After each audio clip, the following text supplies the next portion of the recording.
Hello guys, welcome to my YouTube channel. इस video में हम देखने वाले हैं प्रोटीन फोल्डिंग के बारे में। तो सबसे पहले हम जानते हैं प्रोटीन फोल्डिंग होता क्या है। ठीक है, तो प्रोटीन फोल्डिंग एक ऐसा फिजिकल प्रोसेस होता है जिससे कि एक पॉलीपेप्टाइड चेन जो होता है वो अपने 3D कॉन्फर्मेशन में फोल्ड हो जाता है। ठीक है, तो वो जो 3D कॉन्फर्मेशन होता है उसका वो फंक्शनल होना चाहिए। ठीक है, अगर हमारा करेक्ट 3D स्ट्रक्चर हुआ, ठीक है, मतलब अगर हमारा 3D स्ट्रक्चर जो बना वो करेक्ट बना तभी हमारा प्रोटीन क्या होगा, फंक्शन हो पाएगा। ठीक है, अगर वो इनकरेक्ट बना तो क्या हो जाएगा, हमारा वो जो प्रोटीन है वो इनएक्टिव प्रोटीन हो जाएगा, मतलब वो फंक्शन नहीं कर पाएगा।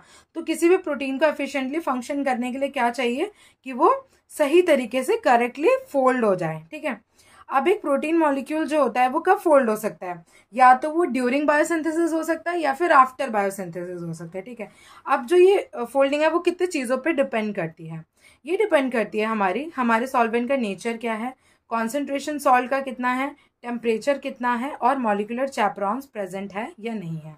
ठीक है, अब हम प्रोटीन फोल्डिंग को यहाँ पे डायग्रामेटिकली समझने की कोशिश करते हैं। तो अगर हमारा ये पॉलीपेप्टाइड चेन है, ठीक है, अगर ये करेक्टली फोल्ड हो जाता है तो ये हमारा नेटिव प्रोटीन बना लेता है जो कि क्या होता है, फंक्शनल होता है।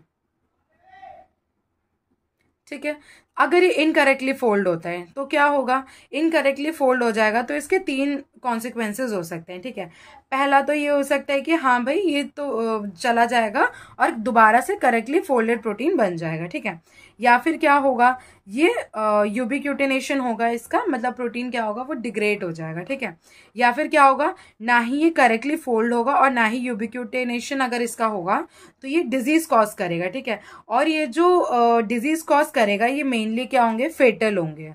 ठीक है, तो हमारे पास अगर हम देखें प्रोटीन फोल्डिंग के लिए जो एक्सपेरिमेंटल प्रूफ दिया था वो दिया था एनफिंसन ने। ठीक है, तो क्या ये एक बहुत इंपॉर्टेंट एक्सपेरिमेंट है प्रोटीन फोल्डिंग के प्रोसेस को समझने के लिए। ठीक है, तो ये किसने दिया था, क्रिश्चियन एनफिंसन ने दिया था और उनके कलीग्स ने दिया था कब, 1960s में। ठीक है, जिनकी वजह से उनको नोबेल प्राइज मिला था कब, 1972 में। ठीक है, तो उन्होंने बेसिकली क्या किया था, अब हम वो समझने की कोशिश करते हैं।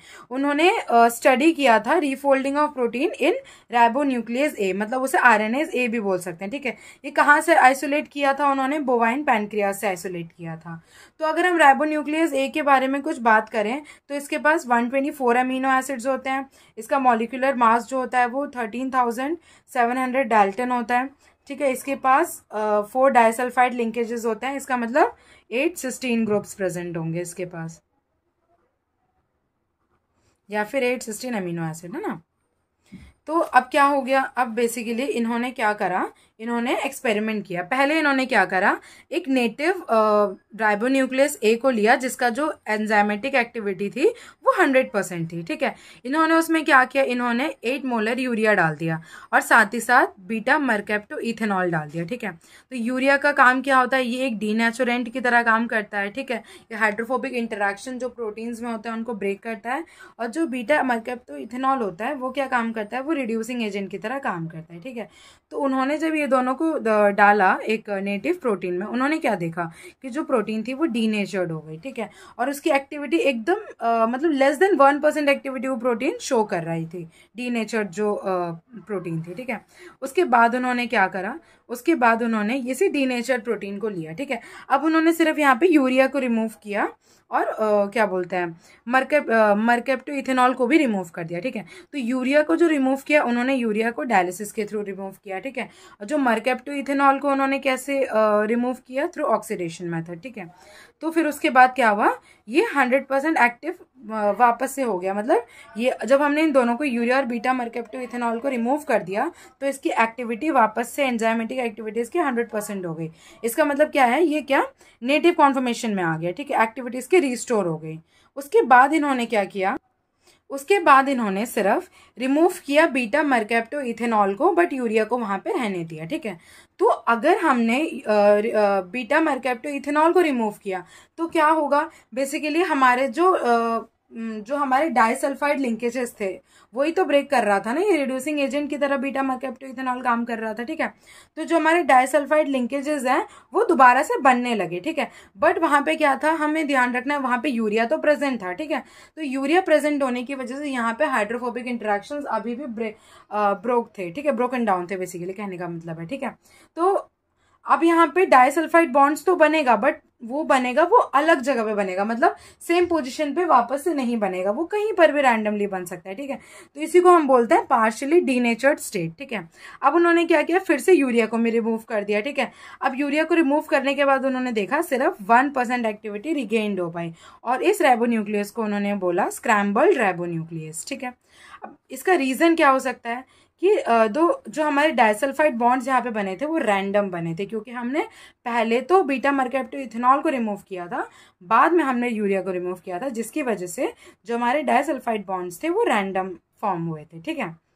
अब हम देखते हैं हमारे जो डाइसल्फाइड बॉन्ड्स है उनका कॉम्बिनेशन कितना बन सकता है, ठीक है। सपोज हमारे पास 8 सिस्टीन अमीनो एसिड है, ठीक है, 1 2 3 4 5 6 7 8 सपोज, ठीक है।